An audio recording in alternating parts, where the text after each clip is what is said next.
নশ্বর পৃথিবীতে সব কিছুরই ক্ষয় আছে, আছে ধ্বংস, বিনাশ।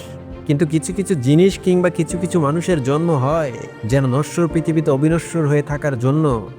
মাদাইরার রাস্তায় ঝাড়ু দেওয়ার ছেলেটা হোয়াইট হাউসে ক্ষমতাসীন প্রেসিডেন্টের সাথে একই রিদমে হাঁটা যেমন এম্পাওয়ারমেন্টের উদাহরণ সৃষ্টি করে, খেলার মাঠেও কি তার চেয়ে কম? রোনালদোর যখন প্রফেশনাল ফুটবলে অভিষেক, আমাদের অনেকের তখন জন্মই হয়নি।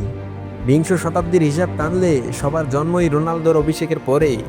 এই দীর্ঘ পথ রোনালদো পাড়ি দিলেন কনসিস্টেন্টলি রাজার মতো খেলে। কত ঘাত প্রতিঘাত, সমালোচনা, কত মোড়, কত অভিযোগ, সব কিছু একপাশে রেখে ফুটবলটা অন্য পাশে রাখলেন। বয়স 40, সমবয়সীদের অনেকে কোচ, অনেকে পায়ের ডাক্তার দেখাতে মাঝে মধ্যে হয়তো হসপিটালের দিকে ছুটেন। অথচ রোনালদো এখনো গোল করেন বাইসাইকেল কিকে।